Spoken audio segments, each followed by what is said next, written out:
पढ़ेंगे polyphase system part 5। ठीक है, तो पॉलीफेज सिस्टम पार्ट 5 में हम क्या डिस्कस करने वाले हैं, हमारा पावर फैक्टर डिस्कस करने वाले हैं। Power factor is very very important topic. इसके काफ़ी सारे जो ऑब्जेक्टिव क्वेश्चंस हैं वो भी बनते हैं और बहुत इंपॉर्टेंट भी है हमारे लिए, तो इसको हम देखेंगे आज। यहाँ देखिए पावर फैक्टर होता है क्या है। किसी एसी परिपथ में आरोपित वोल्टेज प्रवाहित धारा के मध्य कलांतर की कोसाइन को शक्ति गुणक कहते हैं। धारा वोल्टेज में कलांतर कितना है, अगर मान लीजिए मेरा ये v वेक्टर है कोई और ये मेरा i वेक्टर है, तो इनके बीच जो एंगल बनेगा उसको मैं क्या कहती हूँ, वो एंगल पाई कहलाएगा। और उसका अगर मैं कॉस ले लूंगी तो वो एंगल कॉस पाई। तो शक्ति गुणक क्या होता था, कॉस पाई। शक्ति गुणक को परिपथ की भिन्न राशियों में प्रदर्शित कर सकते हैं। उदाहरण देखिए, cos pi is equal to R by Z, मतलब वास्तविक शक्ति औसत शक्ति बटे आभासी शक्ति। मतलब कॉस पाई क्या होता है, वास्तविक शक्ति अपन ने पढ़ी थी ना, औसत शक्ति क्या होती है, पी अपॉन क्यू से भी रिप्रेजेंट किया जा सकता है इसको और इसको। अब भाई हमें पता है वास्तविक शक्ति का व्यय किस में होता था, आर में।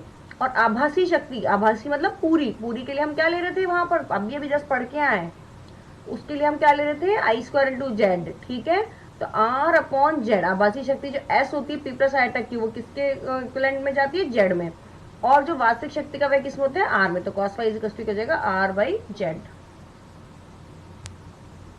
आगे देखिए पावर फैक्टर, किसी भी संतुलित त्रिकला परिपथ चाहे वह स्टार में हो डेल्टा में हो, दोनों के बीच का जो कोसाइन होता है वो हमें क्या देता है, शक्ति गुणांक कहता है। ठीक है, कुल टोटल पावर का, अब शक्ति गुणांक को अगर अपन नॉर्मली देखना चाहे समझना चाहे तो उसका मतलब क्या होता है कि टोटल पावर का कितना भाग सक्रिय शक्ति के रूप में काम आ रहा है। जैसे अपन ने पढ़ा था ना, cos pi is equal to K W upon K V. अभी भी मैंने बताया वहां पर पी अपॉन क्या पढ़ा था, पी अपॉन एस। ये देखो यहाँ पर ये क्या था, वास्तविक शक्ति औसत शक्ति पी अपॉन एस। तो मतलब कॉस फाई क्या है, एक तरह से भाई जैसे मैं निकालू 10/100, तो ये किसका कितना परसेंट हो गया, 10% हो गया, इस तरह से। ठीक है, तो इसी तरह से ये क्या दे रखा है, के डब्ल्यू, मतलब के वी टोटल मान लो 100 है और ये 10 है, तो के डब्ल्यू उसकी कितनी प्रतिशत होगी। तो वही वाली चीज है कि ज्ञात करते हैं कि कुल शक्ति का कितना भाग सक्रिय शक्ति के रूप में काम आ रहा है, तो वो कॉस फाई कहलाता है। किलो से किलो कट गया तो डब्ल्यू अपॉन वी है, के वी क्या हो गया, किलोवाट अपॉन कॉस फाई। परंतु हम जानते हैं कि केवी क्या होता है, √3 VL/IL अपॉन 1000। ये कैसे आया, क्योंकि जो केवी होती है वो किलो वोल्ट एम्पियर है ये, तो √3 VL/IL तो क्या होगी, सिर्फ वोल्ट एम्पियर, और उसको किलो में बदलना है अपन को, तो उसको 1000 से डिवाइड कर देंगे। तो इसी तरह से IL की वैल्यू निकाल ली, इस फॉर्मूले का पक्षांतरण करके, तो केवी 1 इंटू 1000 अपॉन 3 √VL आया। ये यदि लाइन विभव स्थिर है, अगर मान लीजिए लाइन का वोल्टेज जैसे मान लो अपन कहते हैं कि लाइन का 400 वोल्ट है 3 फेज में, तो IL डायरेक्टली किसके प्रोपोर्शनल हो जाएगी, किलो वोल्ट एम्पियर के। और केवीए का फॉर्मूला कहाँ से निकाला हमने, यहाँ से देखो, के डब्ल्यू अपॉन कॉस पाई, यहाँ से हमने सीखा। तो IL डायरेक्टली प्रोपोर्शनल किसके हो गया, के W upon cos pi. This formula is very very important. क्यों, क्योंकि ये फॉर्मूला हमें बताता है कि पावर फैक्टर पे लाइन का लोड कैसे डिपेंड करता है। इससे स्पष्ट है कि यदि त्रिकला परिपथ में कुल सक्रिय शक्ति का मान स्थिर है तो कॉस फाई का मान बढ़ने से परिपथ की लाइन धारा का मान कम हो जाता है। मतलब हम चाहते हैं कि हमारी जो लाइन वोल्टेज है वो हमेशा कम रहे। तो आप ये देखिए के डब्ल्यू अपॉन कॉस फाई, अर्थात यदि परिपथ के शक्ति गुणांक को बढ़ा दूं तो परिपथ की धारा कम हो जाएगी। हमें हमेशा क्या होती है, परिपथ में धारा कम से कम रहे, ज्यादा लोड ना ले, क्योंकि जितना ज्यादा वो मतलब करंट होगा उतना ही ज्यादा हमारा बिल भी आएगा। वैसे ही अगर हमारे तारों पे भी जितना ज्यादा लोड चलेगा, हम चाहते हैं कि कम करंट में ही वही काम हो। तो अगर हम उस चीज का पावर, हमारी कोई भी मोटर है ज्यादा अगर लोड ले रही है, मतलब उससे करंट ज्यादा आ रही है उसी काम को करने के लिए, तो बेकार है ना। अगर वो वही काम हमारा कम लोड लेके कर दे तो हमारा घर का बिल भी अच्छा आएगा। उसी तरह से हम कह सकते हैं कि वो ऐसा कब हो सकता है, जब हमारा जो भी मोटर है या जो भी हमारा इक्विपमेंट है उसका जो कॉस फाई जो है, पावर फैक्टर का मान अच्छा हो, ज्यादा हो। कॉस फाई की मैक्सिमम वैल्यू क्या हो सकती है, 1 हो सकती है, तो वो 1 के नियरेस्ट हो। ठीक है, तो देखिए अर्थात यदि परिपथ के शक्ति गुणांक को बढ़ा दी जाए तो परिपथ की धारा क्या हो जाएगी, कम हो जाएगी, क्योंकि ये क्या है, एक दूसरे के व्युत्क्रमानुपाती है। IL is directly proportional to 1 upon cos phi, इस तरह से समझ सकते हैं। निष्कर्ष रूप में शक्ति गुणक जितना अधिक हो, इसका अधिकतम मान प्रतिरोधी भार के लिए इकाई रहना ही अच्छा रहता है। अधिकतम मान, क्योंकि हमें पता है अगर मान लो प्रतिरोध है R है तो कॉस फाई इज टू 1 ही आती है उससे वैल्यू, कोई दिक्कत ही नहीं है। आगे देखेंगे, अब देखिए, अब हम अब अगर कहते हैं कि मैंने तो क्या किया, पावर फैक्टर कम शक्ति गुणक वाली, जैसे आपने घर में मोटर लगाई, तो अब मोटर पे ना एक स्पेसिफिकेशन होती है, इसकी वोल्टेज कितना है, इसकी करंट कितना है, इसका कॉस फाई कितना है, तो हमें हमेशा अच्छी पावर फैक्टर वाली मोटर खरीदनी चाहिए।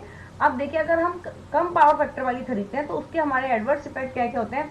निश्चित शक्ति के लिए कम शक्ति गुणांक पर धारा का मान बढ़ेगा, जिससे ताम्र हानियां बढ़ेगी। परिणाम स्वरूप प्रदाय प्रणाली तो परिपथ में संयोजित उपकरणों की दक्षता कम होगी, एफिशिएंसी ही कम हो जाती है। इसलिए हम कहते हैं धारा का मान हमेशा कम ही होना चाहिए, जिस तरह की हमारी ताम्र हानियां भी कम हो और एफिशिएंसी अच्छी है। कम पावर फैक्टर पर जनरेटर, ट्रांसफार्मर आदि ओवरलोडेड हो जाते हैं। पावर फैक्टर अगर कम होता है तो वो ओवरलोड हो जाएंगे।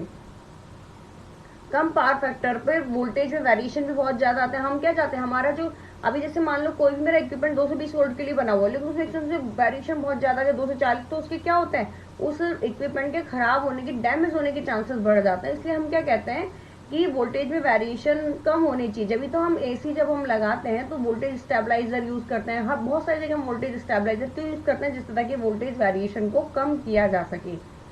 कम शक्ति गुणांक पर विद्युत का उत्पादन, संप्रेषण, वितरण तथा उपयोग महंगा होता है। इसलिए सिंपल सी बात आपको ये समझनी है कि पावर फैक्टर जितना अच्छा हो उतना ही हमारे बिजली के लिए अच्छा है, उतना ही हमारे इक्विपमेंट्स के लिए अच्छा रहेगा। अब देखना क्या है, शक्ति गुणांक में सुधार सामान्यतः दो विधि द्वारा किया जाता है। उन विधियों को हम यहाँ पर स्टडी करेंगे। कौन कौन सी विधि है ये हमारी, तो देखिए इम्प्रूवमेंट कैसे कर सकते हैं। ये तो हमने पढ़ लिया कि भाई पावर फैक्टर ज्यादा होता है तो उससे क्या होता है, करंट, वो आईएल की वैल्यू कम होती है। करंट कम होने से क्या होगी, तांबे की हानियां कम होगी, और तांबे की हानियां अगर कम होगी तो उससे क्या होगा, एफिशिएंसी इंप्रूव होगी। ठीक है, समझ में आ गया। वोल्टेज का वेरिएशन कम होएगा, ये भी हमें समझ में आ गया है। ठीक है, अब लेकिन अब हमारे पास सिस्टम है मान लो, अब उसके अंदर हम इसको कैसे कर सकते हैं वो देखेंगे। थ्रू कैपेसिटर होता है एक सिंक्रोनस मोटर को यूज करके। अब कैपेसिटर के थ्रू कैसे हुआ ये देखो। हम जानते हैं कि अधिकतर भार इंडक्टिव लोड होते हैं, इस कारण परिपथ का शक्ति गुणक भी सामान्यतः लैगिंग होता है। जनरली हमारी जितनी भी मोटर होती है उसमें लोड कौन सा होता है, इंडक्टिव, तो उसका जो ये आता है पश्चिमी लैगिंग ही होता है। मैंने आपको सिखाया था ना, इंडक्टर के केस में करंट हमेशा वोल्टेज से लैग करती है। यदि इस भार के समांतर धारित्र जोड़ दिया जाए तो धारित्र का शक्ति गुणांक अग्रगामी होता है और कुल मिलाकर फाई का मान बहुत कम हो जाएगा, शक्ति गुणांक का मान बढ़ जाएगा। पहली बात तो फाई का मान बढ़ेगा तो कॉस का बढ़ेगा ना, क्योंकि कॉस का ग्राफ कैसा होता है भाई, ये देखो कॉस का ग्राफ कैसा होता है, जीरो पे तो 1 वैल्यू होती है, कॉस 0 की वैल्यू 1 होती है और कॉस 90 की वैल्यू 0 होती है।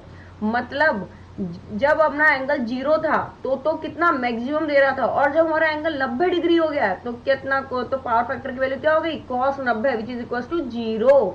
तो मतलब 1 से 0 के बीच में वो वेरी कर गया। तो इसलिए हमें ये ध्यान रखना है कि एंगल जितना छोटा होगा कॉस पाई की वैल्यू, पावर फैक्टर की वैल्यू उतनी ही ज्यादा अच्छी होगी। मतलब वोल्टेज और करंट के बीच का एंगल छोटे से छोटा होना चाहिए, कम से कम होना चाहिए। ठीक है स्टूडेंट्स, तो देखो भाई अपन ने 3 फेज सर्किट, 3 फेज लाइन जा रही थी और ये कोई 3 फेज की मोटर मान लो, कुछ भी सर्किट मान लो।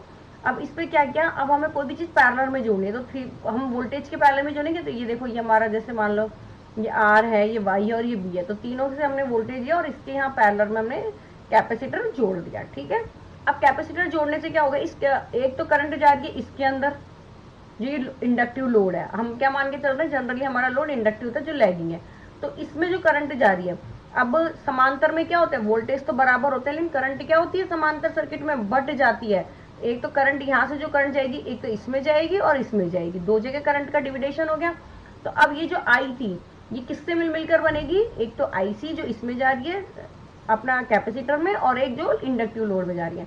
तो ये हो गई हमारी आईसी और ये हो गया हमारा आईएल। अब वही वेक्टर एडिशन पहले ही सिखा चुकी हूँ आप लोगों को, वेक्टर एडिशन जो सबसे इंपॉर्टेंट था, सबसे पहली क्लास में आ गया था। ठीक है, अब देखिए, अब ये मेरा आईएल था, अब मेरे को क्या करना है, दो वेक्टर्स को जोड़ना है। तो मैं क्या करती थी, पहले वेक्टर का जो लास्ट बिंदु है उस पर दूसरे वेक्टर के स्टार्टिंग बिंदु को मैं उसी डायरेक्शन में, जिस डायरेक्शन में जा रहा है दूसरा वाला, उस डायरेक्शन में पुट कर देती हूँ। ये मैंने आईसी पुट कर दिया यहाँ पर। ठीक है, देख लीजिए एंगल उतना ही बन रहा है जितना ये एंगल था। ठीक है, और जो स्टार्टिंग बिंदु से सेकंड जो लास्ट वेक्टर है उसका जो लास्ट बिंदु है उसको मिला देने पर क्या बन जाता है, मेरा जो वेक्टर रिजल्टेंट वेक्टर आ जाता है। तो ये मेरी रिजल्टेंट करंट आ गई। तो देखो आप, पहले तो वी और आईएल था, जब मान लो मेरा ये कैपेसिटर लग ही नहीं रहा था, उस केस में क्या था, वी और आई एल के बीच का एंगल देखो कितना था, 5:1। तो एंगल इतना ज्यादा था, मतलब ये मान लो एंगल कॉस 75 के समथिंग होगा, तो वैल्यू भी कितनी होगी, अगर कॉस 75 की वैल्यू समथिंग कितनी होगी, जब कॉस 60 की वैल्यू कितनी हो जाती है, √1 वो सॉरी 1/2, ठीक है, 0.5। इसकी वैल्यू तो और भी कम हो गई होगी, 0.5, 0.3, 0.4।